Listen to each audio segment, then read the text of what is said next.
everybody. Welcome back to the Catholic Culture Podcast. Just as a reminder, this podcast is produced by CatholicCulture.org. And if you'd like to see all the other things we offer on the site, please go to CatholicCulture.org/newsletter. Sign up for our email newsletter. Today's episode is about a fairly controversial topic, the relationship between the Church and the Jewish people, something I've been writing about lately. And the way I would frame it is this. Over the years, I've noticed a few theological or social topics that there seems to be a special kind of rupture on in the Church since Vatican II. Not to blame the council itself, but just changes in Catholic culture and the way people teach the faith commonly.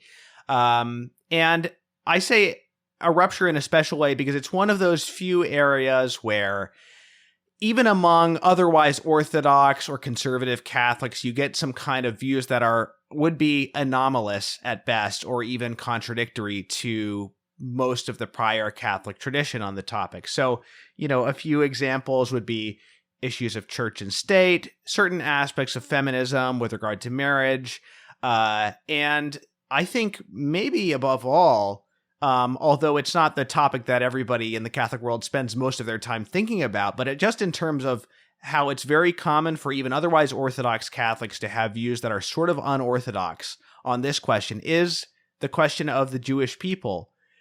What are we to think of them as Catholics? What is our ongoing relationship with them? What is God's ongoing relationship with them? How are we to approach this universal call to conversion that the Church offers with regard to the Jewish people? And what I find is that the status quo, the post-Vatican II status quo has been sorely lacking. It's emphasized a few kind of positive and very diplomatic points on this question while leaving aside or outright contradicting a lot of what is Orthodox Catholic teaching on the subject, and certainly a lot of the theological and the patristic tradition, which is often dismissed as anti-Semitic and so on.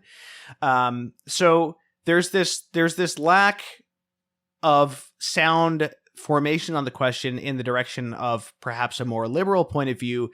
The other thing, which is a more recent development, and this again ties into all these other issues that the Church is struggling with right now, like feminism or like political theology and things like that, where because the kind of mainstream Orthodox or conservative Catholicism has not been very solid on these points, that opens kind of a vacuum for more extreme voices who are willing to tackle these questions in a less politically correct way with elements of truth, but perhaps going too far in another direction.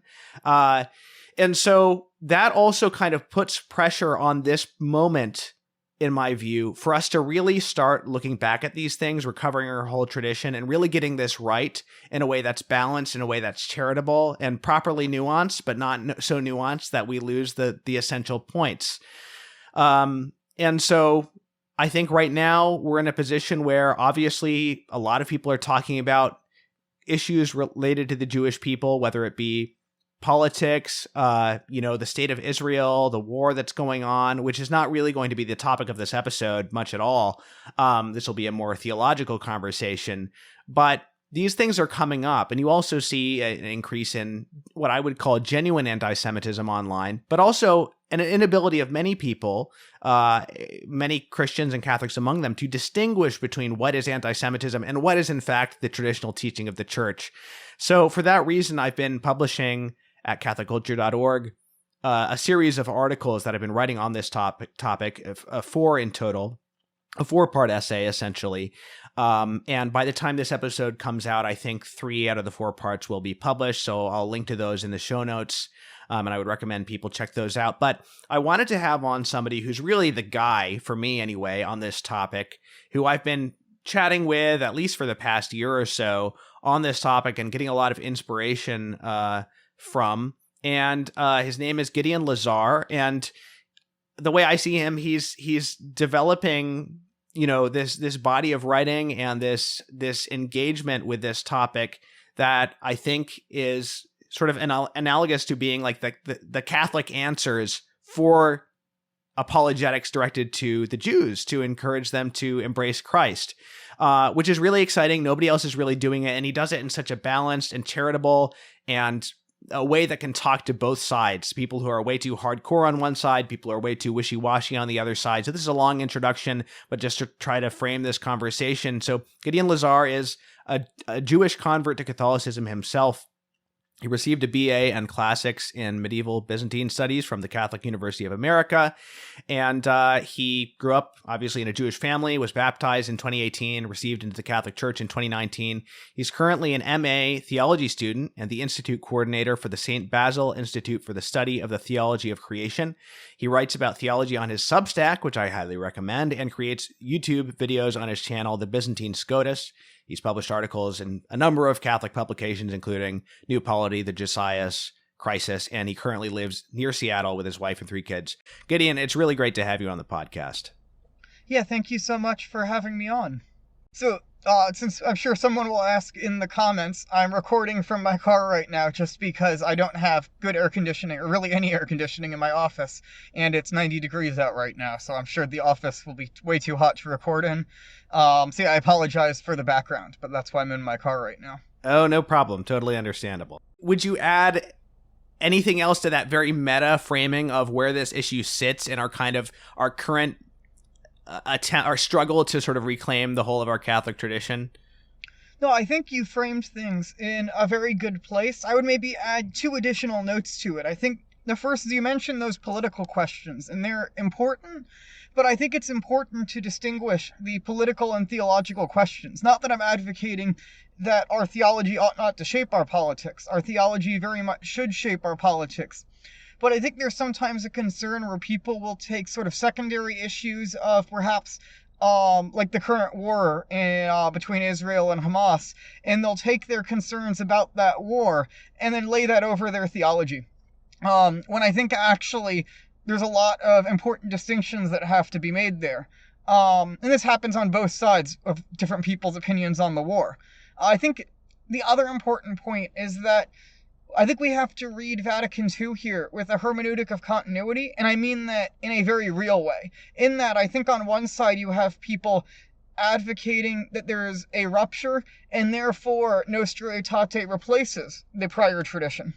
And then you have other people who are saying that because there's a rupture between Nostra Aetate and the tradition, we ought to ignore, or at the very least downplay, Nostra Aetate, as well as quite a number of other magisterial documents that have come out since then. Because a lot of the magisterial documents, yes, they're not dogmatic, but various themes have been repeated now over multiple papacies, over the course now of nearly a century.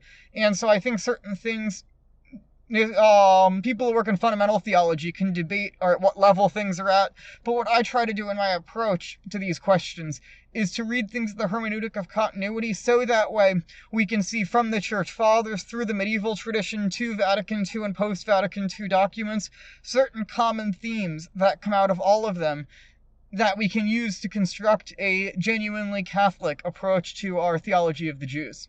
What's a good starting point in discussing this from a theological perspective? We framed it in a kind of a meta way, but where would you want to start in let's say you were teaching an RCIA class, to I don't know, not necessarily to Jewish converts, but just to anybody, and wanting to explain the way this relationship works?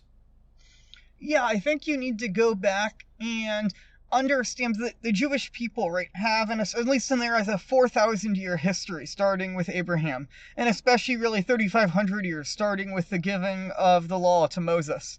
Because this, in Jewish self-understanding, is really fundamental, is this God chooses to enter into a covenant with this particular people, first with Abraham, and then forming out of Abraham a people that then becomes this people of Israel, who are given a law, and trying to understand the purpose of this law. If you look in the Summa, and I think St. Thomas has a lot of good principles by which we can think about things here in the Summa, is that there's 2 purposes to this law. There's on the literal level, these laws are to form the people of Israel into a certain people. And this is actually something we share in common with the Jewish tradition. So you can see this in really any Jewish authors will speak about this. They'll talk about that for Jews, living out the commandments in their eyes is more important than what you believe, as it forms you into a certain way of life. And so the act of doing all these commandments that God gave to the people was to form them into the sort of people through which then he could use them as an instrument towards the various ends that he brought them about for. The second purpose is at the spiritual level, is that these commandments foreshadow Christ and the church. And this would be an area where Jews would disagree with us. But Jews themselves, I think sometimes they'll over-exaggerate how much of a difference we have here, because they have their own spiritual interpretations of what these commandments mean on their own literature. And so I think we can agree with them, all right, there's a spiritual interpretation to them, and then we might disagree, just as Jews among themselves will have disagreements about the spiritual interpretations. We can say that the spiritual interpretations that the church fathers and others bring are not opposed to the literal level, just like their own spiritual interpretations are not opposed to the literal level. So I think that's then the foundation of it, is that they formed them into the sort of people who could, at the literal level, bring forth Christ and the church, and on the spiritual level, foreshadow Christ and the church. And so the purpose of this election of the Jewish people on the most fundamental level was to bring about the redemption, or really prepare to bring about the redemption of the world, but the redemption of the world itself then is really accomplished through Christ. And so I think we're actually affirming with the Jews a lot of how the Jews understand themselves, but our primary disagreement with them is going to be about then the person of Jesus and how that transforms then where we go forward from there. So we can be in a lot of agreement, I think, on maybe that first 2,000 years of history from Abraham up to Christ. And then after Christ, I think it's actually helpful to look back at statements in the really Augustinian tradition, because a lot of the church fathers are struggling to try to articulate exactly the relationship, I think, between the church and the Jewish people. And so in a lot of the early church fathers, before Christianity really has dominance over the empire, and in many places Jews have much more political power because they were an established minority within the Roman Empire, there was a very, very polemical approach the church fathers took to very clearly distinguish the Catholic faith from Judaism. And Judaism was doing the same thing on its own side. It was, at this time, compiling what they call the oral law, or the Talmud, to define who they were, and sometimes in opposition to other groups as well. But with St. Augustine, you start to get a little bit of a different approach that the church began to take towards the Jewish people, where at this time now, the empire had been Christian for nearly a century. And you began to see the falling away of all these pagan religions, but Judaism seems to really be sticking around. And so St. Augustine does a further reflection on the nature of the Jewish people, especially after the time of Christ. If people are interested in this, I'd highly recommend Paula Fredrikson's book, Augustine and the Jews, just because Augustine's writings on this are so, he writes everything, writes everything about everything, basically, in so many volumes. And so I think Fredrikson has done a good job. I don't agree with her on every point, but she does a very good job drawing out the main points here. And so Augustine looks at the Jews as there must be some purpose of the Jews still continuing to exist within the world. And the way he sees this essentially is that they actually, in a sense, continue to point to Christ on this mystical level. Is that when we look upon Jewish rituals, we still see Christ foreshadowed within them, even if they don't fully realize that that's what they're doing. And so there is still some purpose within the divine economy for the Jews to continue to exist. And also to those pagans who were still around. Augustine pointed out that this basically proves we didn't make up the Old Testament. We didn't make up all these prophecies of Christ because the Jews continue to have them. And then there's also many prophecies in the Old Testament about how the Jews will never cease to exist as a people. And so their continued existence up to the end of the world is important theologically. And the final point I might bring out here is that in all the church fathers, even those ones before Augustine, there was an idea that the Jews would convert some point near the end of time, and the exact way this is worked out is disputed. And Augustine in City of God sort of says, yeah, the Jews are going to convert. We don't know exactly when this is going to happen or how it's going to work out and so on. He talks about this near the end of book 20 of City of God, if I remember correctly. And so I think we can maintain some agnosticism, perhaps, on how all the details will work out. But the way the Catechism looks at this is that, I think this is where it's then important to look from the tradition to more recent magisterium. And looking at the Catechism, is it talks about how the Jews, in some sense, are still genuinely looking forward to Jesus. Because they're looking forward to a Messiah. Christ is simply the Greek translation of the Hebrew word Mashiach. And so there is some sense looking forward to the Messiah without fully realizing this is Jesus, and it's sometimes even opposing the fact that it is Jesus. And there can be various opinions among Jews on this. So some Jews will say that no, Jesus being the Messiah is completely ruled out by Judaism. I've seen some other Jews say, hey, maybe at his second coming, if he fulfills all the remaining prophecies, then he can be the Messiah. But some of them will still say, but we would not accept other claims like the Trinity and so on. And so how open Judaism perhaps is to some of our claims is an internal question among Jews. They can debate. But I think in some sense, they're still looking forward to Jesus, but in another sense, it's problematic that they have not realized that he has already come. And I think we can look at this further through the typology in the Old Testament, especially in the book of Genesis, of the older brother and the younger brother, right? And this is even brought into the current magisterium with St. John Paul II referring to Jews as our elder brother. Because this is a common theme in the Old Testament, where you have an elder brother and the younger brother, and it looks like the elder brother is going to inherit, and then something goes wrong and the younger brother inherits instead. But if we look at as that theme is developed throughout the book of Genesis, in the first story of Genesis, right, with Cain and Abel, Cain never comes back. But then you get to later on in the Pentateuch, you have Moses and Aaron, where they together as older and younger brothers fight against Pharaoh. And we could see this as the forces of the world. And so I think how positive that relationship between the older and the younger brother is can be more or less positive at different times as we move through it. And so we would like to move right to that more positive relationship. But we can also recognize the difficulties that sometimes come with that older brother, younger brother relationship. And the Jews actually conceive of us in the same way. So in the Jewish tradition, they will refer to Christianity as Edom, which is the nation that came from Esau, the older brother of Jacob. So they'll see, all right, there was Jacob and there was Esau, and Jacob is where the Jews come from, and Esau is where the Christians come from. And so we're both using this older brother, younger brother typology. Like, some people have decided for some reason this is an offensive typology. And I don't fully know what to say to that, but I think the fact that the Jews use the same typology to refer to us shows like we're not saying something offensive. This is, in some sense, right, a wrestling match that's been going on between Judaism and Christianity for the last 2,000 years over who really has the fullness of the covenant, while recognizing the other one has something important in some lesser sense.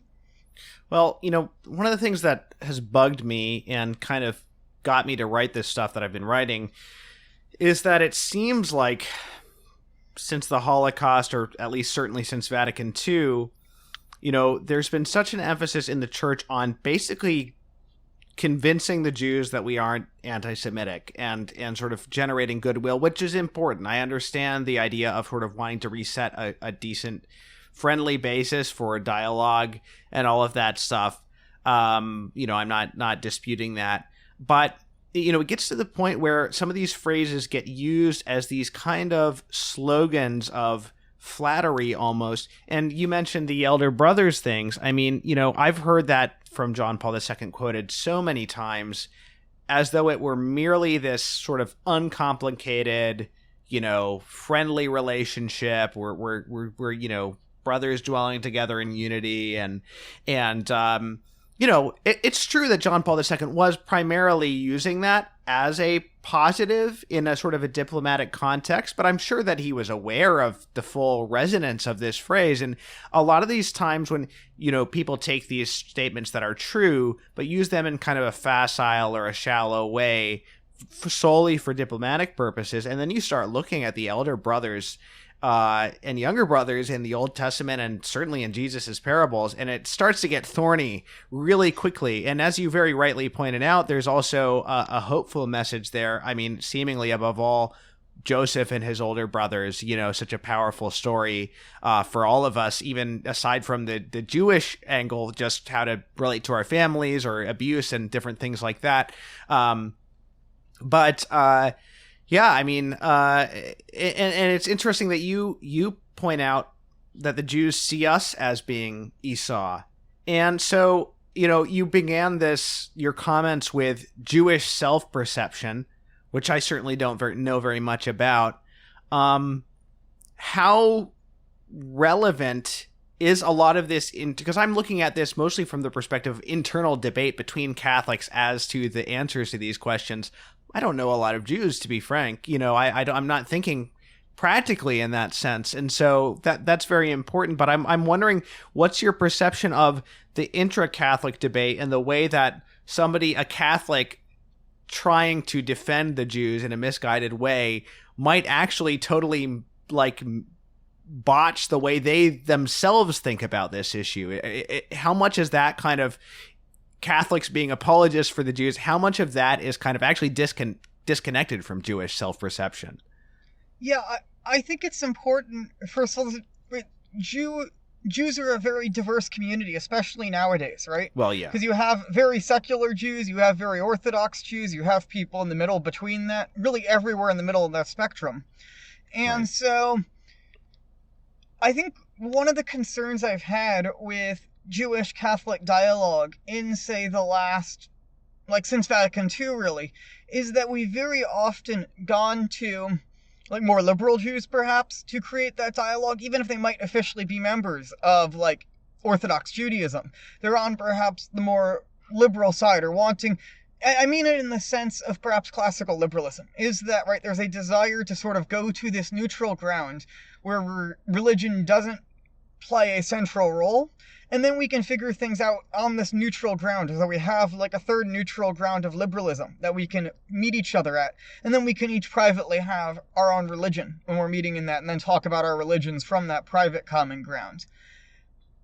But this actually seems to me a very un-Jewish way of thinking about things, in that, Judaism does not have the nature-grace distinction that we have even. This is, I think, actually, in some sense, we're drawing on a lot of Catholic ideas. There's really no word in Hebrew to express nature like we have it in Catholic theology. It comes in much more in the deuterocanonical literature and in the New Testament, if you look at where the word nature starts showing up in the Bible. So I think Judaism as a way of life, perhaps, right, is centered around this practice of the commandments, which if you look, all you have to do is read through Leviticus and Deuteronomy to realize this is not imagining a liberal system of how the Jews are going to live. They're essentially going to live in what are theocratic communities. And so, given that, I actually think, what is our real common ground to talk? It's the Old Testament. Is that we actually do have common ground on which to speak to them. But it's not liberal modernity. It is the Old Testament. We have to go back to that and have, I think, a real dialogue there. And I think especially as Judaism is continuing more and more to move away from liberal modernity, I think we're beginning to see a break between liberal modernity and Judaism. And as one example of this, I saw this repeated on a number of mainstream liberal talk shows. There was a clip that came out of Jonathan Greenblatt of the ADL talking about a concern he had of intermarriage in the Jewish community with non-Jews. And a number of commentators came out and they said, this is proof that Zionism is incompatible with liberal values. My immediate thought is, no, not intermarrying with people of another religion is a basic idea most religions have. This is very, very fundamental, not to Zionism, but to Judaism. And so if the idea that Jews are going to remain as their own community, living according to their own laws, only marrying among themselves, that's incompatible with liberal democracy, that's Judaism that's incompatible with liberalism. And I think there's a real sense in which both Catholicism and Judaism share an opposition to liberalism, even if in modernity it sort of made it, taking out the political questions, made it a bit easier to talk to one another. But I think we're seeing more and more that the as liberal modernity falls apart, we're not going to be able to fall back to those presuppositions. And I think it's important that we build perhaps a better dialogue that's more honest, actually founded upon really our common shared texts in the Old Testament and perhaps other similar ideas that are shared between our faiths, like this Esau-Jacob typology that I think can actually be very fruitful. Yeah, Yeah, go ahead. The stuff about the Old Testament is really important. The older I get, the more I love, our Old Testament patriarchs and prophets, and the more I see the Old Testament as very important for challenging our strange modern version of the faith that we have, the things that people are embarrassed about in the church fathers are the same sorts of things that they're embarrassed about in the Old Testament, if you think about it, and another of the things that has been a pet peeve of mine on this topic, and in the point of view that I've been criticizing in my articles, is using these kind of things that refer to the Old Testament, whether it be the elder brothers thing or talking about the covenant and things like that, but not really looking closely at what the Old Testament actually says and drawing out its full implications, which again are very these things in the Old Testament, they draw out a profound sense of stakes and of a profound tension that is created by the call of God to his people, that you are in one place, I'm calling you to be like this, which you aren't, you are not this, I'm calling you to be this, whether that be with moral standards, the ceremonial law in the Old Testament and things like that, or obviously, the acceptance of Christ as the Messiah. This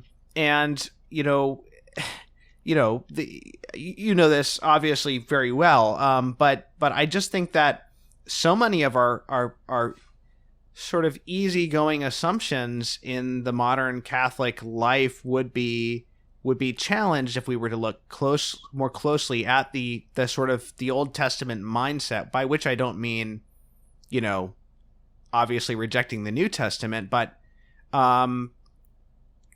our Lord came out of the Old Testament, the New Testament is the fulfillment of the Old Testament. So while certain things we don't keep literally from the Old Testament, what it tells us about who God is and what he demands of us is entirely valid, and so that applies to this question and all other questions, obviously. Yeah, absolutely. And a lot of people, they give lip service to Vatican II, but if you go read Lumen Gentium, right, it's imagining the church as the Messianic kingdom. So this is a ecclesiology that's very rooted in the Old Testament, especially the Old Testament prophets, as then brought out by Christ and his ministry. And you can also look at De Verbum, right, calling us back to not just repeating a set of phrases that are conclusions of scholastic theologians, but actually engaging with divine revelation. And then you have in Gaudium et Spes as well, applying these principles of the church as the heavenly city to actually bringing that down and applying it in the life of the earthly city. So if we really actually not just take the spirit of Vatican II, but the actual words in Vatican II, it actually has a lot to call us back to those Old Testament principles that are actually going to be in significant tension with modernity. Well, let's look at some of this Old Testament stuff. You talked about the brothers thing, and we can come back to that in more detail maybe. But I wanted to talk about the covenant, because there's this sort of dual covenant theology that is very common now, which is that the Jews have their covenant, we Christians have our covenant, their covenant is does for them, and our covenant does for us, essentially, and almost conceiving of them as these things that continue to coexist in parallel, sort of equally valid, equally life-giving, and or at the very least, if they're not equally life-giving, equally valid, that ours is the fullness of truth, but theirs is still more or less good enough for them. I get the impression from some, conservative Catholics, the way they talk about it. So can you talk about this dual covenant theology and the idea of an abiding covenant between God and the Jews? And I've written about this, but I want to hear your take, the way you would formulate these kind of questions. Yeah, so I think this is a difficult question because we're trying to reconcile perhaps past statements of the church that made it sound a little bit more like the Jews don't have a covenant, and John Paul II's more recent claim that they do have a covenant, which seems to have been repeated a number of times. I think what's important in this whole issue, and I do think it's right to say that the Jews have a covenant, but that the word covenant ought not to be understood here univocally. And I think this is actually within the tradition itself, is that if you already look at, in, say, for example, St. Thomas and the Summa, is that the old law and the new law don't operate in the same way, right? The old law was primarily extrinsic, so it gave you a set of rules by which to properly live your life, versus the new law is actually a participation in Christ in a more immediate way, right? St. Thomas, I think in his metaphysics, is more of an instrumental causality. The Franciscan tradition will understand it a bit differently, but however way you want to understand this participation exactly, there's a much more immediate participation that the new law has in Christ, because it's not pointing forward to Christ, it's Christ as having actually accomplished his work, versus God gave those of the Old Testament grace on account of not the actual acts themselves, but on account of the faith they had through those acts that Christ would one day come. And so I think we can say, right, if perhaps there's a Jew acting in invincible ignorance, it might very well be that their practice of the law becomes for them an occasion on which God might give them grace, but it would not be from the actual act itself. It would be them in ignorance of the fact that Christ has come, pointing forward, versus the actual sacraments themselves are real participations in the divine law. And so then, if a Jew were to willingly and knowingly reject Christ, right, at that point, these would not in any way be salvific for them, because they're not intrinsically salvific at all. I think this is a very, very important distinction for us to make, because the old law does not work ex opere operato, and I think that's the important distinction that has to be drawn. And looking back at the Catholic tradition here, I think the way in which we can understand some of the Catholic tradition here, perhaps, is that in Augustine's view, the Jews still continue, and this is brought in Aquinas and Bonaventure and others, is that the Jews continue to have this role as a witness people, as I explained earlier. And I think that actually is very much in line with how the Jews understand their own covenant. And so that's the way I'm trying to work this out. I haven't fully explicated this. I'm working on an academic article on this and hoping to share it with some scholars. I shared it with my work on this with one so far and getting some feedback. But I think this is a way in which we might be able to read the whole tradition as being in continuity on these issues. But I think part of the confusion here is in part that the magisterium has not fully clarified some of the issues. And so there might be some debate among theologians on some of the details on this. But I do agree with what you say, that whatever approach one is going to take in explaining this, it cannot be in such a way, I think, in which the old covenant itself becomes sort of this intrinsically salvific covenant in the way the new covenant is, if that makes sense. Well, because what you just said would apply to people in other religions as well, besides Judaism. Yeah, but about invincible ignorance and following the truth to the best of your ability and stuff. I think the distinction that might be had is that, like, for the Jews, right, they're in a little bit of a better place given that the elements they have come genuinely from divine revelation. And so I think that's where it might be in a slightly better place. And it does seem like... But it wouldn't be like the old law is still spiritually beneficial by default just because you have invincible ignorance of Christ. Oh, yeah. You know, regardless, you would still have to be really genuinely seeking God, not just sort of passively invincibly ignorant or something like that. I agree, yeah. One final point I want to add on this whole question of invincible ignorance is I think it's important for us to recognize that we can't read other people's minds, and so to distinguish here that objectively everyone needs the Catholic faith to be saved. And so I think when we approach people, we should not be making presumptions that they're in invincible ignorance about these sorts. And I think this is a big thing, is sort of... It goes both ways, in other words. Yeah, exactly. Well, at the same time, if someone has died, we shouldn't say, oh, well, you know, there was once a magazine sitting on a coffee table next to them that mentioned the Catholic faith on, like, page 10, and they didn't pick up that magazine, so they don't know, and they would have been saved if they'd had that. And recognizing that ultimately these judgments have to be left up to God. And so I think we have to work with the assumption that invincible ignorance is sort of not the super common thing, while also recognizing in God's mercy that it's hopefully much more common than we would be acting upon, if that makes sense. Mm-hmm. Sure. Yeah. And it seems to me, though, I think part of the issue is we imagine the Old Covenant, even in its own day, as working exactly the way the New Covenant does now. And I think drawing out that distinction might help a little bit. Okay, right. And so does that have to do with the fact that it's primarily a matter of works rather than belief? No, because it's even in the Old Covenant, right?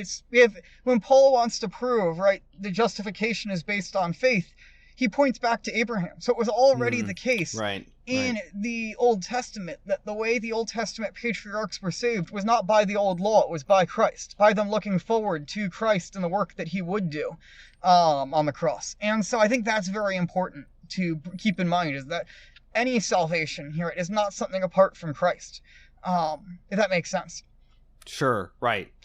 I mean, the other aspect too, with regard to the law in particular, is that, the traditional Catholic view has been that the law, the ceremonial and juridical laws of Moses are no longer they retain their sort of allegorical, I suppose, significance and their prophetic significance on the page of the Old Testament, so to speak, but they are no longer in themselves pleasing to God, but that they're actually spiritually harmful, that it's actually sinful to practice them, as the Council of Florence stated. Now, I know there's aspects of this that one could debate. Perhaps some of this is disciplinary, but there's certain categories, such as certainly the sacrifice, that were later clarified to be, there's no way that the church could change her discipline and sort of bring some of these practices back in a way that is fulfilled in Christ, for instance. And so now, as it happens, Jews generally aren't performing sacrifices right now, but there are other examples I'm sure we could point to where, like, it's more clear than others. Like, didn't the church clarify that, like, circumcision for religious purposes couldn't be brought back, or am I misremembering? What was the sort of categories of that? It seems to be sacrifice, I think, is the one that's like universally agreed upon by theologians, and some of the other points there seems to be various levels of dispute on. Circumcision, I think, being one of the ones that's more disputed, because there's a very strong theological sense that circumcision worked really as sort of quasi-sacrament in the Old Testament, and that's very important to keep in mind here. And I think the concern that Florence has is a practicing, because Paul even makes the very strong statement in Galatians that if you're circumcised, Christ is worth nothing. Now, I think exegetes have brought in very important qualifications of what exactly Galatians is speaking about that also have to be kept in mind. And so I think this is where perhaps there's some open questions on some of the details of this. There's also various cultures that have been evangelized. From what I understand, for example, Filipino culture practices sort of a ritual circumcision. I don't know all the details on that. Right. So that's why and also I think generally when the church took up these questions, I think it's generally speaking about the practice of the old law by Christians, much more so than I think it's speaking about the practice by Jews themselves. Now, even on that point, there has been some dispute. Yeah, I know I'm keep walking into it's been disputes, but I think this is an area where I think it would be very helpful for the magisterium to step back in and offer more clear clarifications, because of so many questions that have been raised by theologians, and especially I think the last century or so, as we've tried to better understand perhaps the historical context of some of the New Testament and other questions like that. So I'm sorry to sort of leave it on. There's a lot of disputes, but I do think that that's sort of where I'm left as I try to work through the literature on this. Right, but just on a basic level, I mean, to orient the listener, so we're talking about the Papal Bull Cantate Domino, connected to the Council of Florence in the 1400s, and this states that, I don't know, it seems to be referring to everybody, not just Christians, but, I suppose you could debate that. It basically states that after the period, there was this transitional period between the Old Testament and the preaching of the gospel where, Jewish converts were continuing to practice the ceremonial law and circumcision and dietary laws and such. And obviously, the debates about that recorded in the New Testament with regard to Gentile converts doing the same thing, whether they should have to.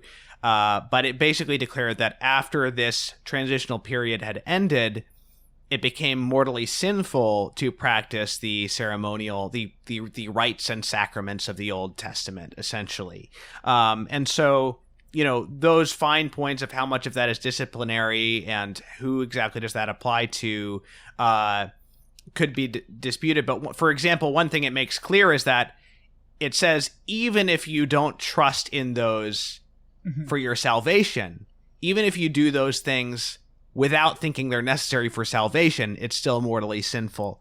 I guess considering it to be essentially, the practicing the rites of another religion, and these rites specifically because their meaning has already been fulfilled in Christ. And so, to the extent this is disciplinary, I think the reason why it's worth emphasizing the document is because it's not a discipline the church has ever changed, and it's phrased in this very kind of defining phraseology. And so it's something where we have to be very cautious and kind of let the church lead rather than just sort of deciding, oh, that's outdated and we can sort of just make it up as we go along at this point. Because there are obviously, aspects that a later follow-up document, Ex Quo Primum, that you pointed to me? Or no. Am I conflating two titles? It's Ex Quo. Okay, Ex Quo Premium is probably combining two different titles of documents. But yeah, Ex Quo, which clarified that there are certain things that the church could bring back, not in their former prophetic significance, but in a specific Christian way, such as dietary laws for ascetical purposes or things like that. But that they would no longer have the same significance, and they would now be authentically Christian practices, essentially distinguishing between like the material practice and the sort of intent and meaning with which it's done, some of which you could bring back by church authority, some of which you couldn't.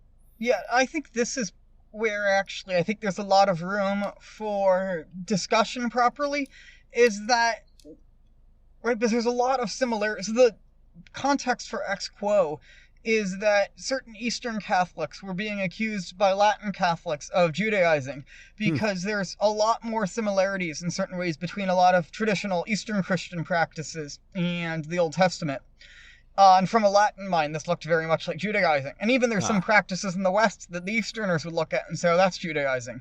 And so basically what Benedict XIV clarified there is that when these rituals are taken up and placed in the context of the new law, they cease to be Judaizing practices because they are now properly rites of the new law.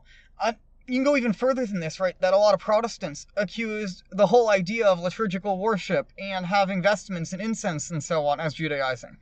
And so I think the issue of sacrifice that you brought up earlier is very helpful here. As we look at the book of Hebrews, because this is now a case where we have a book of the New Testament very clearly directed to Jewish Christians, which is, I think, an important context. And what it's looking at there is the whole issue of the temple. And scholars will debate the authorship of Hebrews and its dating and so on, but it seems to be somewhere around the destruction of the temple, either shortly before or shortly after. And what it's explaining there essentially is there's an idea in the Jewish tradition, I think this goes back to the Old Testament, is that there's a heavenly temple. And so Christ, but the earthly temple was always pointing to the heavenly temple. And so Christ ascends up into the heavenly temple and brings about the new law. And we have the participation of priests in this through the sacrifice of the Mass and so on.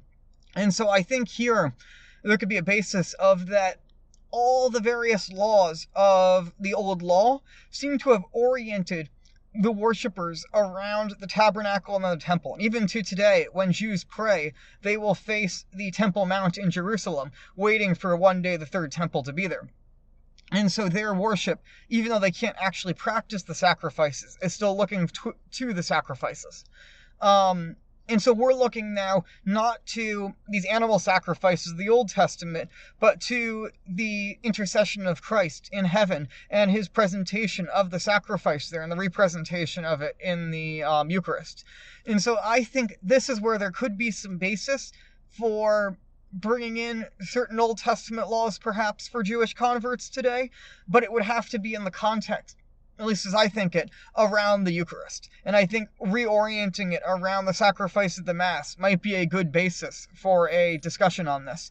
But I'm not. You're suggesting that there could be something like a Hebrew rite, or something like essentially, that. yeah. But this would be something that the Church formally, allows. Exactly, and I think it's important for not to go either slower than the Church or faster than the Church in a certain sense, right? So, I know in various places locally, such as in the Diocese of Jerusalem, as well as in St. Louis, there was permissions from local bishops to actually set up and do certain things. And so I think following those directives of local bishops can be a good thing, but not going beyond those directives, and waiting, hopefully, for more clear directives to come out of something like the Vatican, or something like that, that would actually direct the way things should go without going beyond the magisterium, but also I think not unfairly accusing people of sin because they're doing things that are allowed by local bishops that do not seem to be contrary to the universal canon law of the Church either.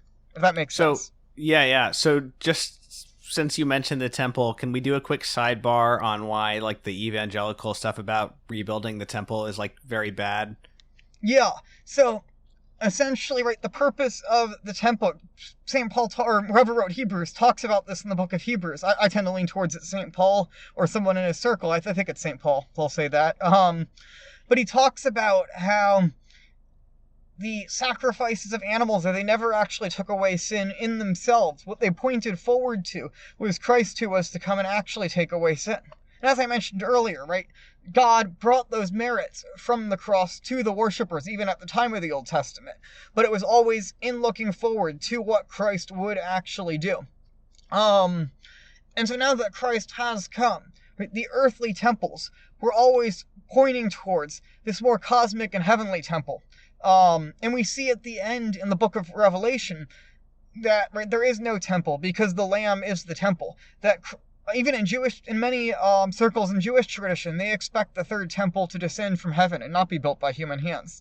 And I think this tradition is actually, a Jewish friend of mine pointed out that the earliest witness to this tradition is the New Testament, because it's all over the New Testament that the third temple will not be built by human hands, because the third temple is Christ.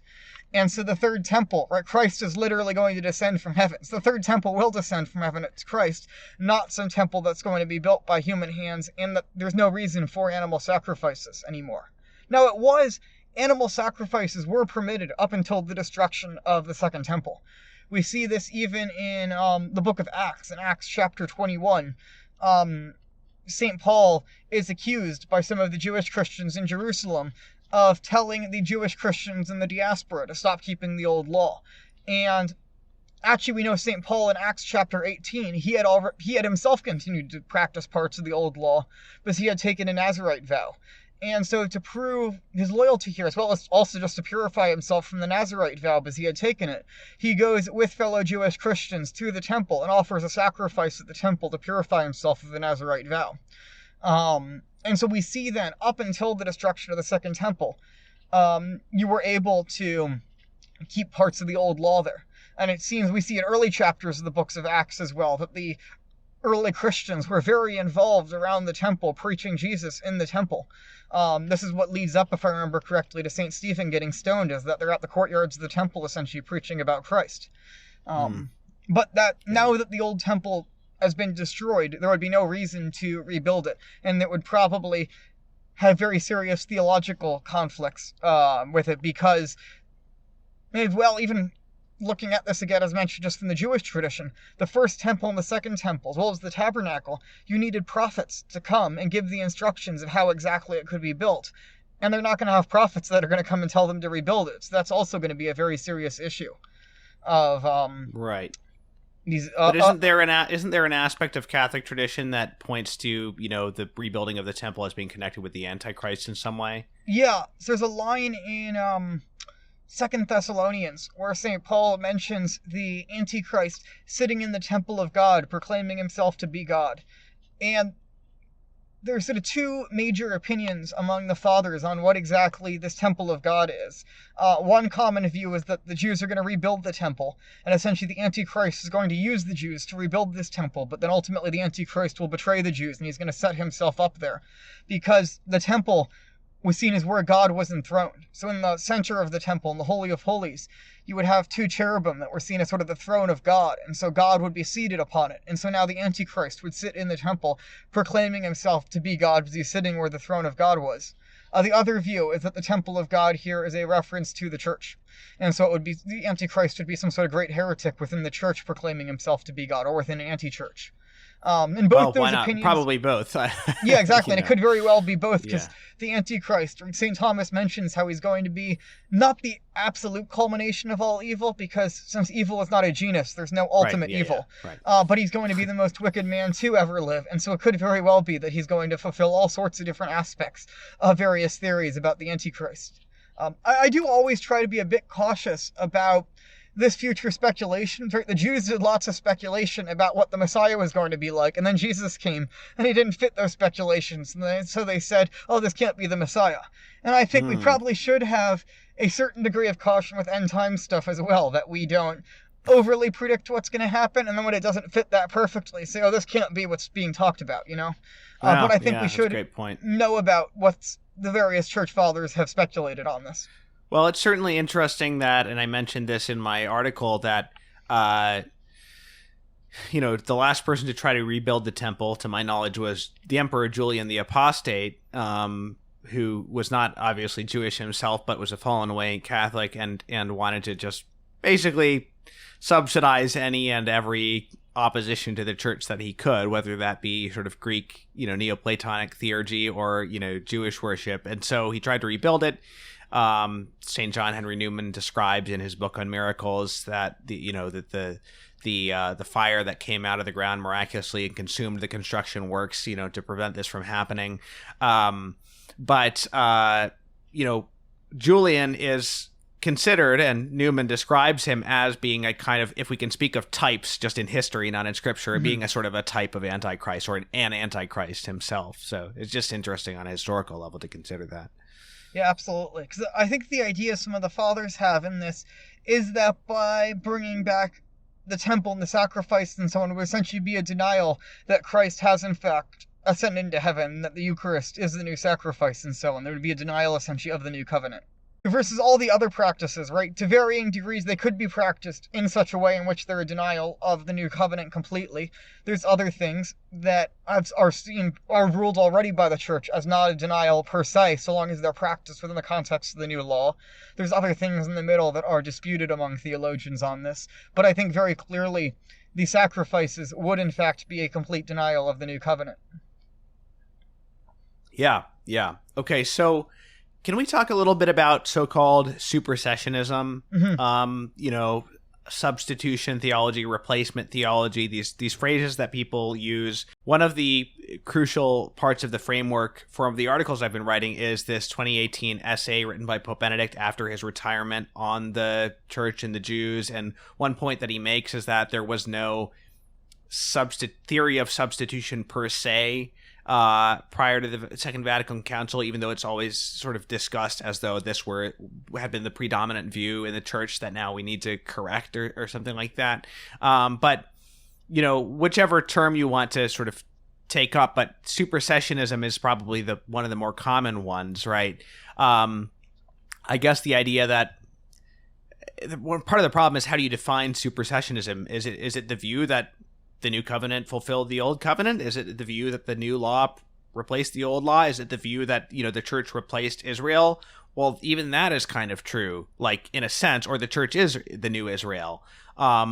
Is it the view that the church, replaced Israel such that Israel is now, the descendants of, the Old Testament Israel are just now a bunch of people who really have nothing to do with anything in particular? Well, no, that would be wrong. But what do you think of this whole framework that sometimes people use of supersessionism? Is it even really a useful idea, even as a foil, or should we just sort of drop that term? Yeah, I think this and dual covenant are both unhelpful terms that I think have entered into the debate. Because with dual covenant, as I mentioned earlier, there's one sense in which the term could be used in an orthodox way, and another real way in which it's very, very unorthodox and has been condemned by the church. And I think this is the same thing with supersessionism, right? Is that there's one sense in which we're simply saying that the church is the new Israel, that it spiritually fulfills all the promises that were given in the Old Testament. Like, that's just Catholic theology. if it's in the sense in which then the Jewish people continue to play, or don't continue to play any sort of role, or even worse, that they play a negative role. That both of those would seem to be more problematic things. That if that's what supersessionism refers to, I think then that's wrong. And so I think those are what's important to keep in mind, is how we define these terms. I think if you spend enough time working in academia on this, like, you start just using these terms because that's the discourse that everyone else is using. And so these become the terms that are helpful to have discussions. But I think in the end, I don't actually find these to be helpful terms. Right. Well, because, I have a quote in my piece from John Paul II using the word supersedes. St. Paul in Hebrews straight up calls the Old Covenant obsolete. Now, if I just was talking to, someone who was invested in this topic and said, yeah, the Old Covenant is obsolete, and they forgot that, the author of Hebrews said that, they would probably yell at me and say, no, that's heretical. The covenant still exists. That's the scriptural language. So, I don't know, I don't know what to tell you, but we have to reckon with that somehow. Yeah, and I think this is where it's important we say in each context. I think the book of Hebrews is the book that has not been wrestled with enough by those on the supersessionist side, rather on the dual covenant, on what might be like the more dual covenant type side, right? The side that's going to really emphasize the Jewish covenant. I think they often don't wrestle enough with the book of Hebrews. And I'd say on the other side, those who tend to be very, very, what might be quote unquote supersessionist, often don't wrestle enough with, say, like Romans 11, or especially the book of Acts, more and more as I deal with the book of Acts. The book of Acts is still envisioning a very Jewish church. And so I think it's important that we keep a proper balance and that we are being careful of where we use terms. Because I think academia has been so filled with lots of terms here that have been unhelpful in these discussions. And I notice this as I read through some of the academic literature. Like, there was an article that I read on arguing that Origen was not a supersessionist. And you read the article, and it felt to me very much like, Origen is exactly like what modern academia, at least according to this article, would describe as a supersessionist. The real point the article, I think, was trying to make, which I agree with, is that supersessionist is often not a very helpful word to describe supersessionism, right? So the real idea I think most people mean who are called supersessionists, what they usually mean is that there is one people of God in the Old Testament that's mainly made up of ethnic Jews, and the New Testament is primarily made up of ethnic Gentiles. And that's usually the view in which that I encounter that's often labeled as supersessionism. But I still think, now that was the view I held for a long time, and I think it's unfair to call that supersessionism. But what I think the point people who talk about supersessionism are trying to make, that I've come to agree with, is that there's still an ongoing role for the Jewish people in salvation history. I mean, not to mention that there are already Jewish people in the church. Exactly, yeah. Right, and that's why I'm saying mostly, right? Because even in the Old Testament, there's lots of Gentiles, and it was never imagined in the Old Testament that, someone had to convert to Judaism to be saved. And it was the easiest thing to do, because almost every other, nation was idolatrous. So if you wanted to practice a religion that wasn't idolatrous, you should probably convert to Judaism before Christ came. But there was no sort of, requirement for it. The law was only for Jews. And when we go into the New Testament, we see these large groups of people in the book of Acts that are being called God-fearers, who seem to be these Gentiles that came to realize that Judaism was true, but there was no obligation for them to keep the Jewish law. It was only given to the Jewish people. And so they couldn't go to pagan stuff and sacrifice. What they would do, it seemed like, is go to the synagogue to worship, but they never converted to Judaism. There seemed to be sections, basically, in these synagogues that were built for Gentiles to come and attend and learn and so on without becoming Jews. And yeah. Fascinating. No, because we see this, I think, quite a bit. And you're seeing lots of philosophers as well in the Greek world, right? Before Jesus came, who are realizing, monotheism is true and so on. What else is there anything else you'd want to say about that term, the New Israel, and what that means? Yeah, I think a lot of people are sort of this debate of are the Jews Israel or is the church Israel? When, historically, we've used the word Israel of both. It's very a common phrase in the tradition, drawing on St. Paul, of Israel according to the flesh and Israel according to the spirit. Right. And Israel according to the flesh, or carnal Israel, is a reference to the Jews. and spiritual Israel as a reference to the church. But spiritual Israel would include Jewish converts, and Israel according to the flesh would generally not include Jewish converts, right? In the sense that it's talking about people who are only Israel according to the flesh, right? I Like think it's kind of a negative term in a sense. I think it's unclear. Like, I think if it's used in a polemical context, it would probably not include Jewish converts. If it's used perhaps in a more neutral context at times, I think that would include them. So I found mentions at various times of, like, Jewish converts to the church being referred to as Israelites in the tradition. Like, I was recently reading a book on the Ratisbon brothers, and it refers to them as Israelites quite a number of times in that. And then we also have the other issue that now Israeli is a national identity as well, so that complicates things even more now. And so I think you could use it, right, in this negative sense, right, carnal, as opposed to a spiritual understanding. It could also just be used as people who are, right, the Latin word for flesh is carnem, so literally descended from the flesh, or adopted in as members. Because the idea of converting to Judaism is not like converting to, like, Catholicism or Islam or a more universal religion, right? In our view, if you convert, you keep your ethnicity, that grace builds upon nature. The Jewish view is that you actually get a new soul upon your conversion, and that you actually now have a Jewish soul. Wow. And so it's much more like you are leaving your ethnicity. You could imagine it, a way I've seen it described is like a citizenship. Like you are giving up your citizenship and whatever nationality you're part of, and you are adopting a Jewish citizenship. And this is why when we sometimes speak with Jews, and we'll look at, like, what genetic component are Jews descended from ancient Israelites, to the Jews that's completely missing the point, because they'll say converts are literal Jews. They are adopted into the family. So in Judaism, you didn't traditionally use last names, you used patronyms, so Ben and then the name of your father. And so converts were often Ben Avraham, child of Abraham, or son of Abraham. And so they were seen as like, all right, you're born from Abraham when you become a Jew. I got side. Oh yeah, so there's a sense of, right, Jews in some sense descended from Abraham. Here. And so actually as being biologically descended, or at least in this sort of pre-modern sense of biologically descended. I think we tend to get very caught up on genetics nowadays in a way that nationality is a bit more fluid in the ancient world. But you're really adopted into this family, and that's carnal. But right, we often have to look at in Scripture at how I think the literal and spiritual senses of Scripture are related. Right, in through all the literal senses of Scripture in the Old Testament, Christ is then foreshadowed in the spiritual senses. And so likewise, in this literal nation of Israel, the carnal Israel, all these spiritual gifts given to the church are foreshadowed. And I think this is what Nostra Aetate is referring to as well, because it opens its discussion of the Jews with the church encounters the Jews when she searches into her own mystery.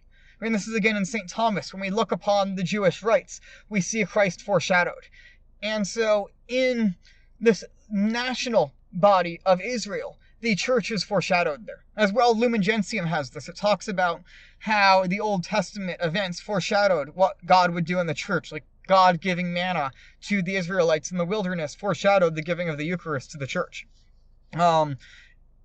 And so there's a sort of foreshadowing. You can almost refer to it, I like this term of an analogia Israel. There's an analogy between the old Israel and the new Israel that I've found very helpful to think about these sorts of questions. And so the problem then becomes, right, when the literal does not pass on to the spiritual. There's a problem, right, either with Gnosticism on the one end, where you deny the literal, and then there becomes an issue on the other end with materialism, where the literal becomes the only meaning and you don't have any spiritual anymore. And this also relates to the elder and younger brother typology, obviously. So, you know, in a lot of these stories, well, not all of them, but the younger brother ends up supplanting the elder and receiving the inheritance that was meant for the elder. Paradigmatically, of course, Esau and Jacob, which we discussed. But you know, you could say it takes on various shades, various forms. You know, in the prodigal son story, the prodigal son doesn't supplant the elder brother, but he just gets a celebration and a gift that the elder brother is sort of jealous of, basically. But there's no sense that the elder brother is thereby, you know, disinherited necessarily, but that he's just he's shutting himself out of the joy, you know, in that moment, you know. but Joseph and his brothers, obviously in that case, it's the younger brother is persecuted. They're jealous of what he already has. He ends up becoming the lord over Egypt and is able to save them because of that. And what you meant for evil, God meant for good. And so he's able to bring them into the land of Egypt and allow them to share in his prosperity. There's a million other examples. There's also Cain and Abel, in which, Abel is the favored younger brother, and Cain obviously murders Abel. But there's very often this sense of the younger brother being the favored brother. So that kind of,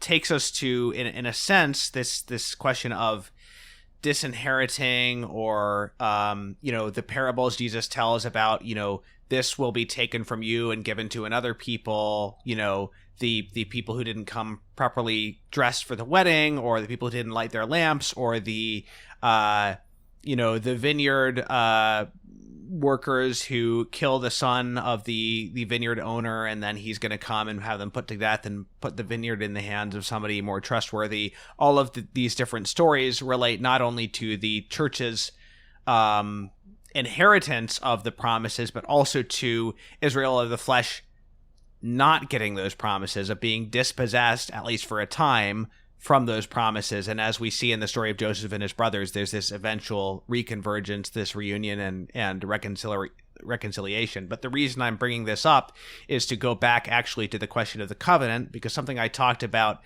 in my article is this idea that if we're going to insist that the covenant of God with the Jewish people is irrevocable, then let's go back and look at the contents of that promise from God. And we find in Deuteronomy 28 through 30, more or less, and particularly in Deuteronomy 30, that the Lord, through Moses, promises a blessing to those who are faithful to the covenant and a curse to those who are unfaithful.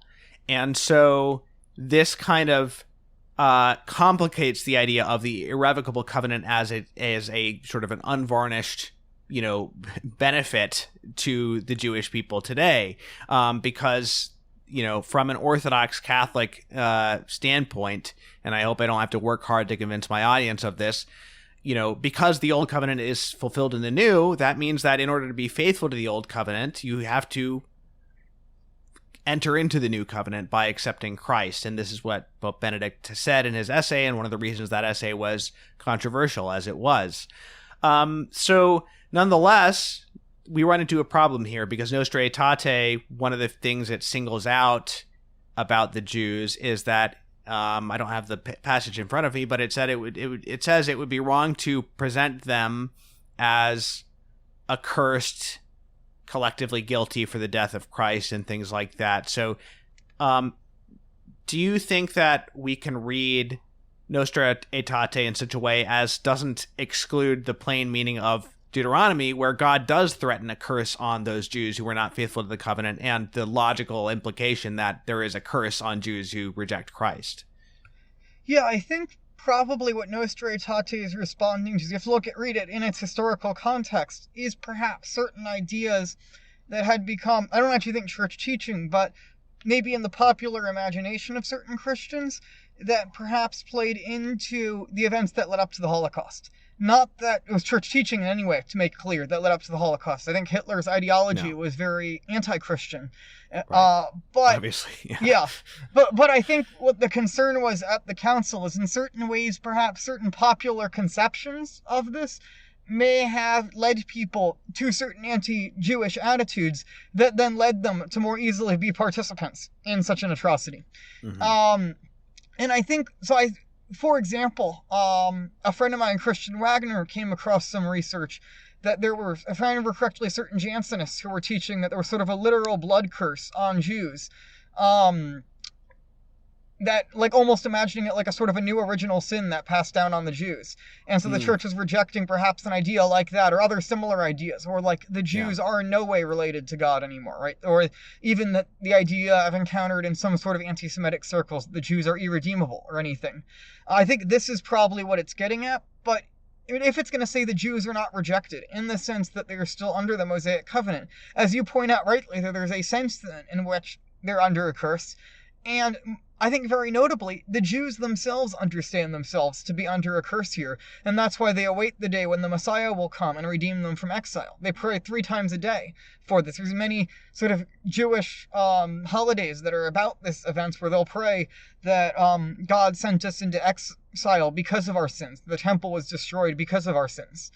And so I think that's very important. As you mentioned, right, from a Catholic standpoint, you really need... It even says there in Deuteronomy 18, when a prophet like Moses comes, that you need to accept them or you're going to be cut off. And St. Peter quotes this passage, I think actually twice, in the book of Acts, in referring to Jesus, that he is the prophet like Moses who came, they need to accept.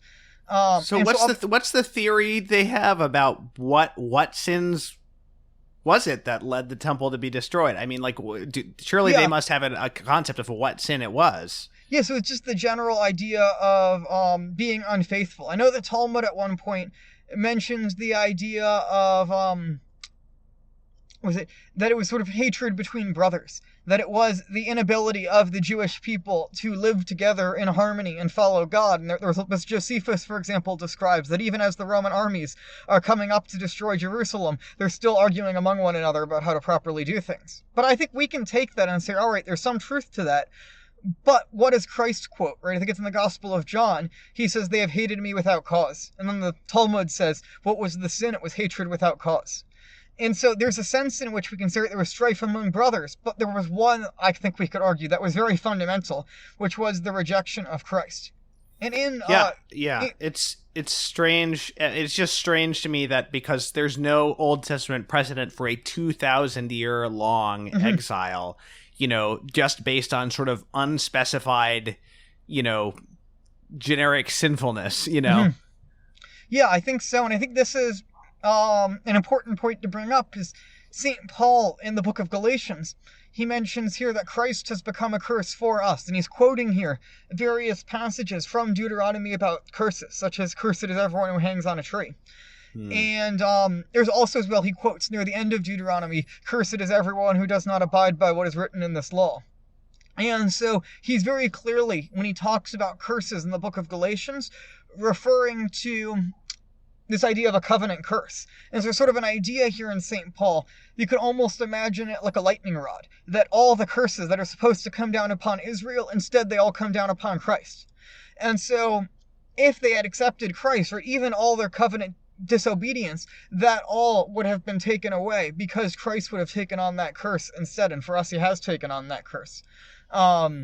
Going back to their need for prophets, which you mentioned with regard to the rebuilding of the temple, I mean, it's also the case in the Old Testament that God sent them prophets while they were still in exile, too. And so that also hasn't been happening. Maybe they would say it has. Maybe they'd say Maimonides was a prophet. I don't know. But he didn't really claim to be, right?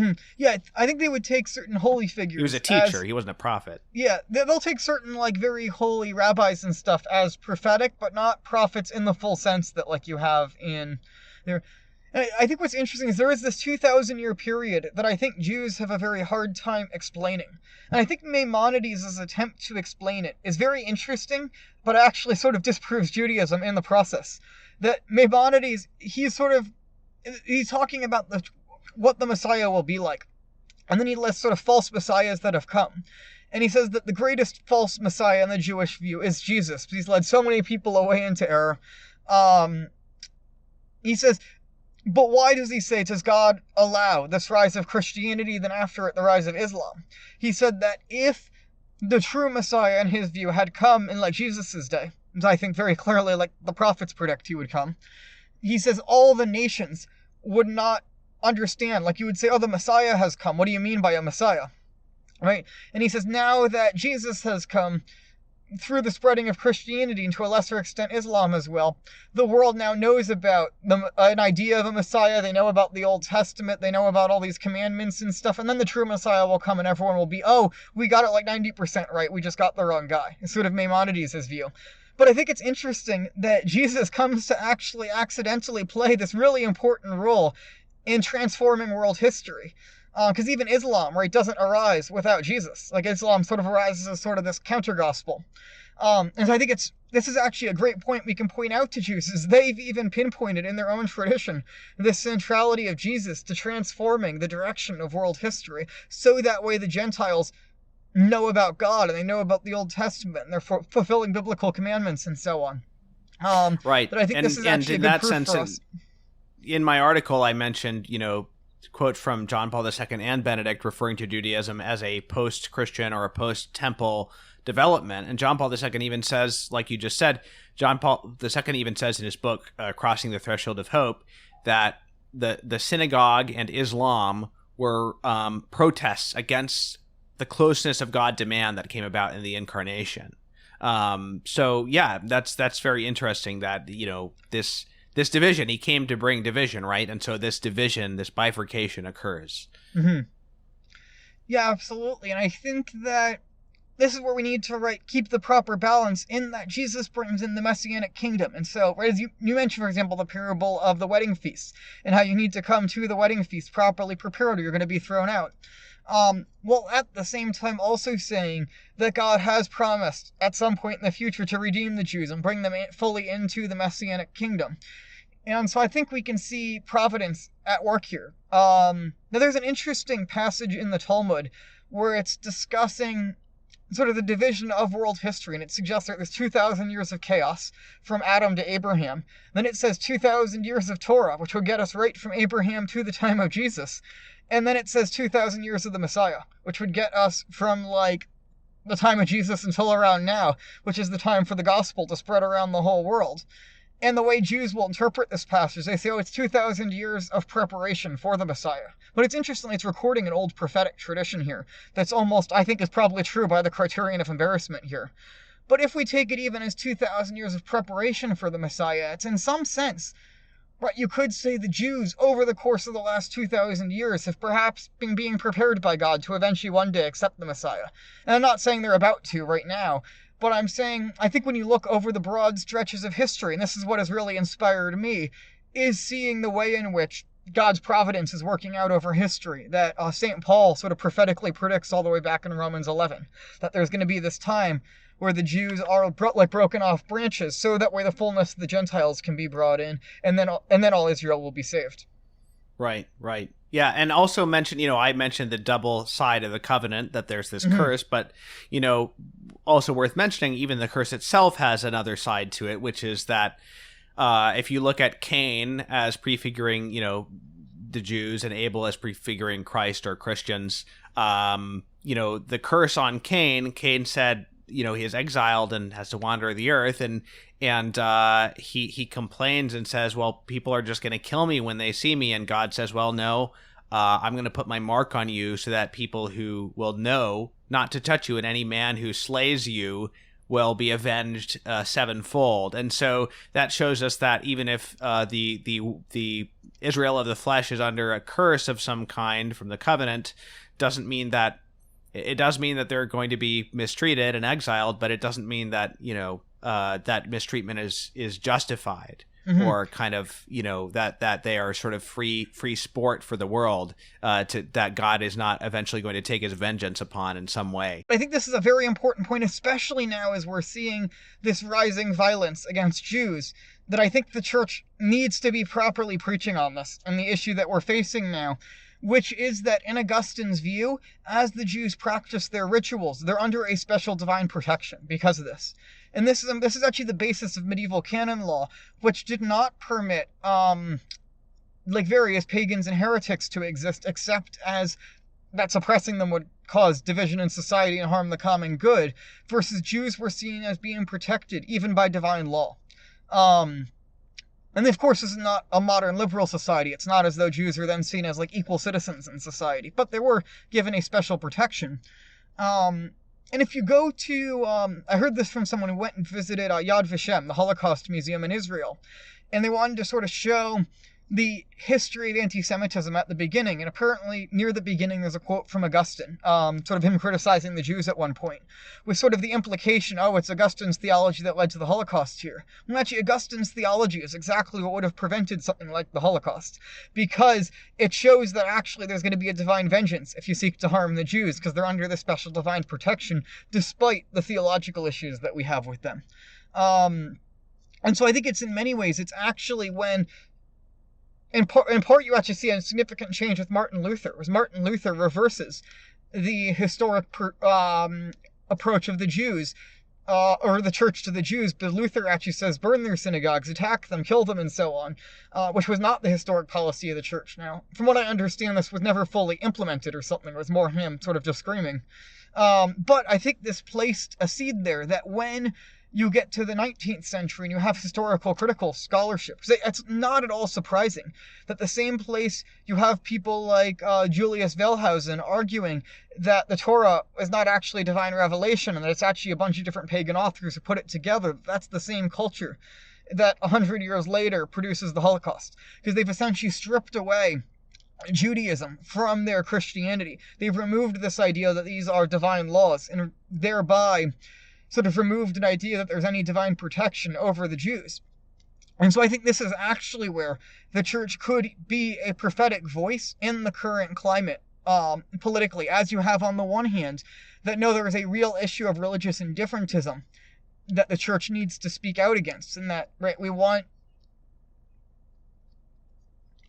Exactly, yeah, right, that however one feels about the political situation in the state of Israel, the church, right, essentially treats it as a humanitarian issue. This is another point Benedict made in the article that you talked about, that he said essentially, all right, we can accept some sort of secular state. We can even accept that God is at work here. And we can even accept that secular here does not mean non-religious, but we can't accept sort of the evangelical Zionist view or what certain religious Zionists have. That this is like the Messianic kingdom already present in the world to a certain degree. No, it's the church that's the Messianic kingdom present in the world. And so it's very important that the church say that on the one hand, so that way we can have like adult conversations about actual foreign policy, and people can stop asking me about like my opinions on the conflict, because I don't know any. I'm not the person to ask about it, because I'm not a geopolitics expert. Right. But we can have people who actually know what they're talking about talk about this. That's one hand, the church really needs to be vocal on that, and I think it has been in many ways recently. Yes. But also, on the other hand, I think talking about this issue of religious indifferentism, that we still want the Jews to embrace the fullness of what was promised to them in the Catholic Church, and that also you can't harm the Jews because they have this divine protection. And I think this actually, if we go back to Augustine and read Augustine, reread current documents in line with Augustine, I actually think the Catholic tradition has the answers for a balanced approach to the issues our culture is facing now, on these sorts of issues, that I think is very important. And if the church doesn't preach this, people are going to realize that there's a discontinuity between what's being said now in the popular press and what has been said in the past. And then they're going to go to online pundits who are talking about this, and it's only a matter of time before we have some sort of act of violence against Jews that someone will claim is inspired by their Catholic faith and will lead to really horrible things in society. Right. Yeah, I agree. Now, you've mentioned Augustine a lot. What about other fathers? And I'm asking this in a very general way, because, you know, some people online will look for the most hardcore anti-Jewish quotes from John Chrysostom or Ephraim the Syrian or whatever. And I just want to ask in a very general way, what sort of hermeneutic do you recommend when approaching the patristic commentary on the Jews?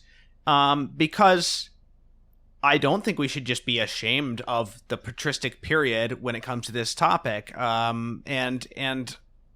I also recognize that some of it may be imperfect and some of it may be just related to the circumstances of the time that are no longer relevant in various ways. Or how would you recommend people approach the fathers to be able to glean good things from them without, you know, just sort of like, obviously we shouldn't seek the most incendiary things just for its own sake, but even aside from that, how do we sort of receive this inheritance in a way that is sort of respectful and pious, but also, prudent, I guess? Yeah, I think this is a very good question, and one that I hope to explore more in the future, because as I was trying to find like a church father that I thought would be helpful for this, and I sort of looked through various church fathers, it really struck me the resonance between Augustine and the later tradition, and especially as the medieval Western approach takes up Augustine constantly on this. Like, even we were talking earlier about, right, Christians practicing any Jewish law. When Aquinas deals with this, he mentions there's a dispute between Augustine and Jerome on this, and that the church sided with Augustine on it. And it seems very much like in a lot of these questions after Augustine, the tradition almost always looked back to Augustine as the primary figure on this.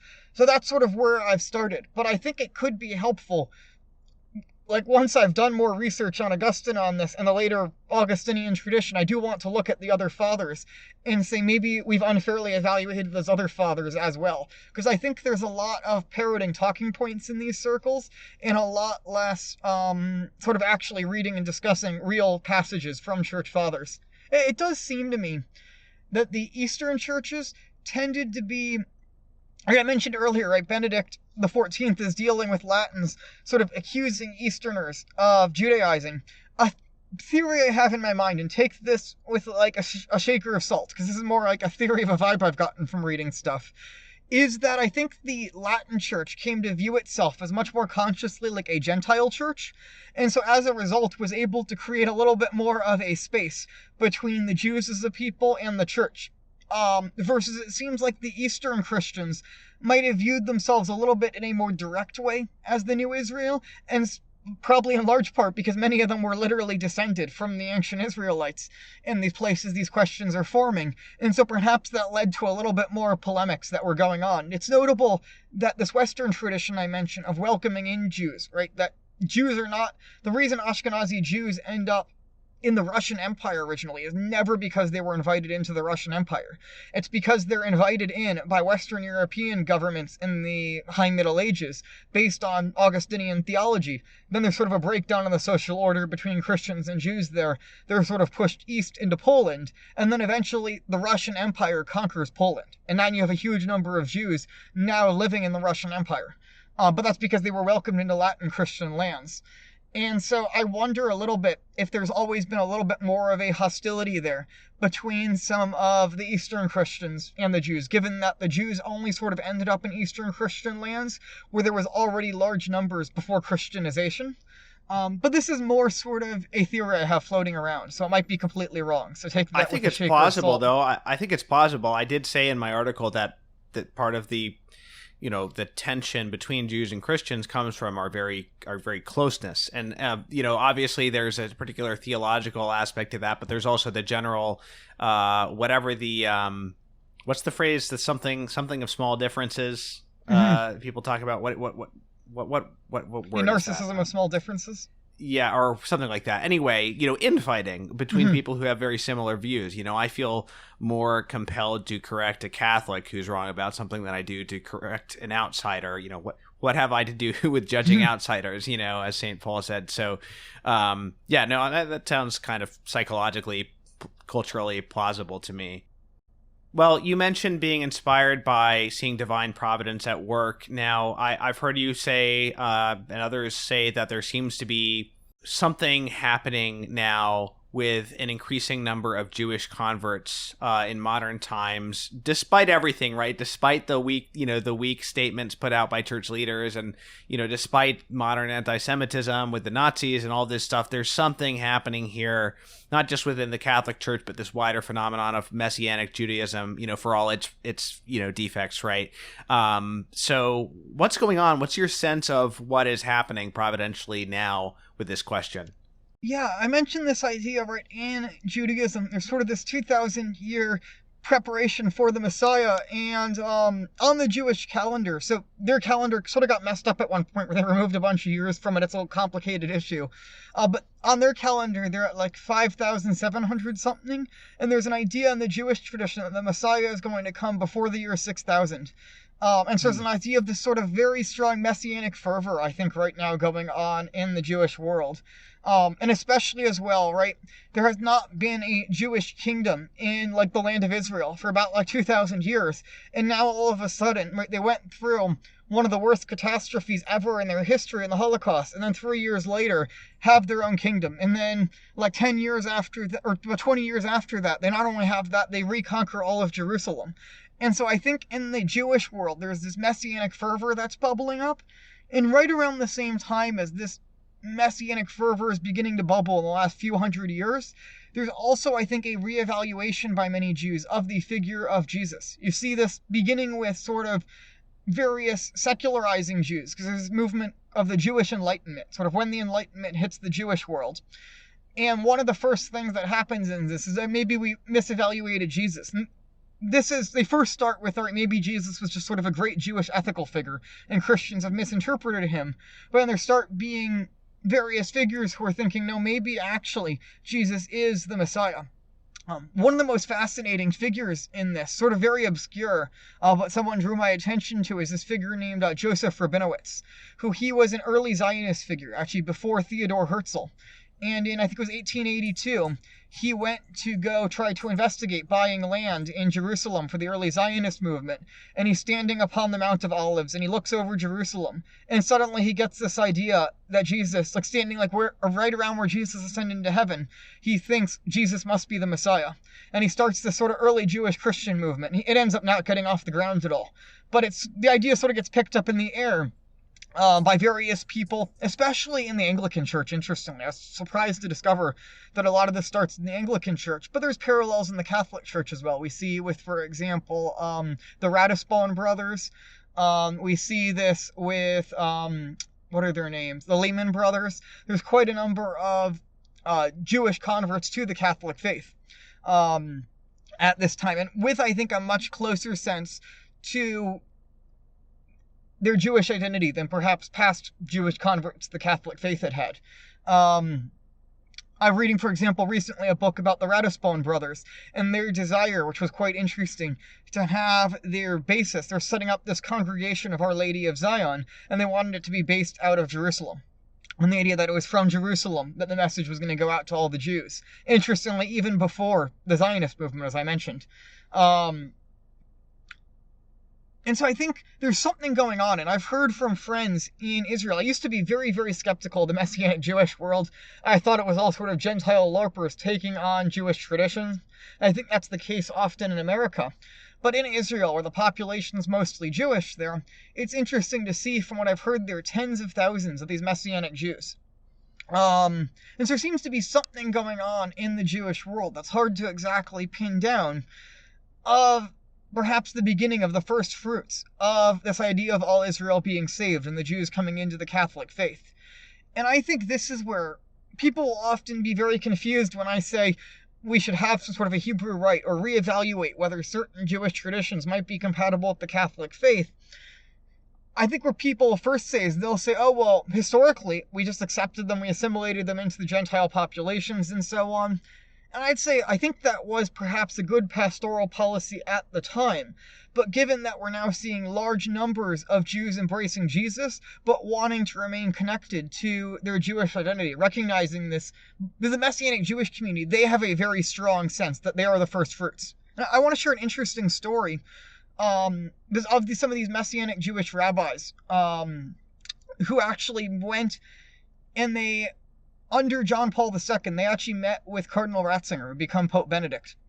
And they explained to Cardinal Ratzinger about their movement, about how many people in Israel and America, all these Jews turning towards the Catholic faith.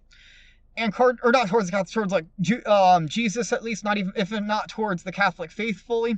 And after listening to this, they reported that Cardinal Ratzinger told them, if you are who you say you are, Jesus is coming soon. That even Ratzinger recognized there was something to this. And he actually set up in private an official dialogue between the Messianic Jewish movement and the Catholic Church. I'm privy to a little bit more, I think, than I can share publicly, but if people are interested in this, you can take a look at the book Searching Her Own Mystery by Mark Kinzer, who's sort of the leader on the Messianic Jewish side of this dialogue, and he writes about what he can write about publicly, essentially, there. Another story, which was recently shared publicly just a few days ago, so I think I can share it here. And I was listening to an interview with another Messianic rabbi. Let me see if I can pull up his name so people can look him up. But he was, meeting with various people while Benedict was Pope, actually going through South America, meeting with various South American bishops. Here we go. His name is Marty Waldman. You can look him up. There's an interview with him recently talking about this. And they were going through South America to meet with South American bishops about this movement. And they're going with a Catholic priest as well. His name I can't remember. And anyways, they're going to meet with a certain bishop, Cardinal Bergoglio. And as they're going to meet with him, that morning, they turn on the news and Pope Benedict had just resigned. And then they go to meet with Cardinal Bergoglio right after this. And they speak with him about their movement. He gives them a blessing for their movement and so on. And they ask, can we pray with you? And they pray with him for more and more Jews to come to faith in Jesus, and that they might be able to do it in such a way that they understand their Jewish identity.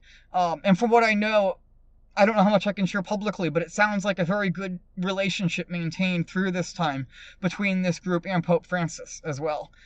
So the church is aware of this to varying degrees, and there are discussions about these sorts of things going on at the Vatican, from what I understand. Fascinating. And just recently, I should mention, there's a group on the Catholic side that's doing this called the Association of Hebrew Catholics. It's been very involved. That just actually recently got permission from Patriarch Pizzaballa to set up in Israel. Because for a long time they were based out of America, which is sort of the wrong place for them to be based out of, I think, for this, because Cardinal Burke had let them come in and set up. And so I think the fact now they are actually based in Jerusalem is the beginning of something going on here, and hopefully this whole Messianic Jewish movement coming into the Catholic Church. And I think that's something important to hopefully happen in the near future. Outstanding. Well, yeah, to be continued on that, obviously. Yeah. Gideon, this has been fantastic. I'm really glad to have finally had you on here, and I appreciate all of the tips you've given me, and looking at my articles and things like that. It's been very helpful. So I think this will be. I believe in your work, and I encourage everybody to support it. And thank you so much for having me on. This was a great discussion. All right, everybody. Thank you for listening. I'm going to link to Gideon's Substack, his YouTube channel, his X account, and maybe I'll link even to a few particular articles by him on Substack that I appreciated, and I'll link to my own recent articles on this topic as well. If anybody listening would like to help this podcast keep going, we do appreciate any donations. Catholic Culture is a nonprofit website, so you can go to catholicculture.org/donate/audio if you want to earmark your donations for our podcast specifically. Thank you to everybody who supports us and everybody who listens. And, well, God bless you, and I'll see you next time.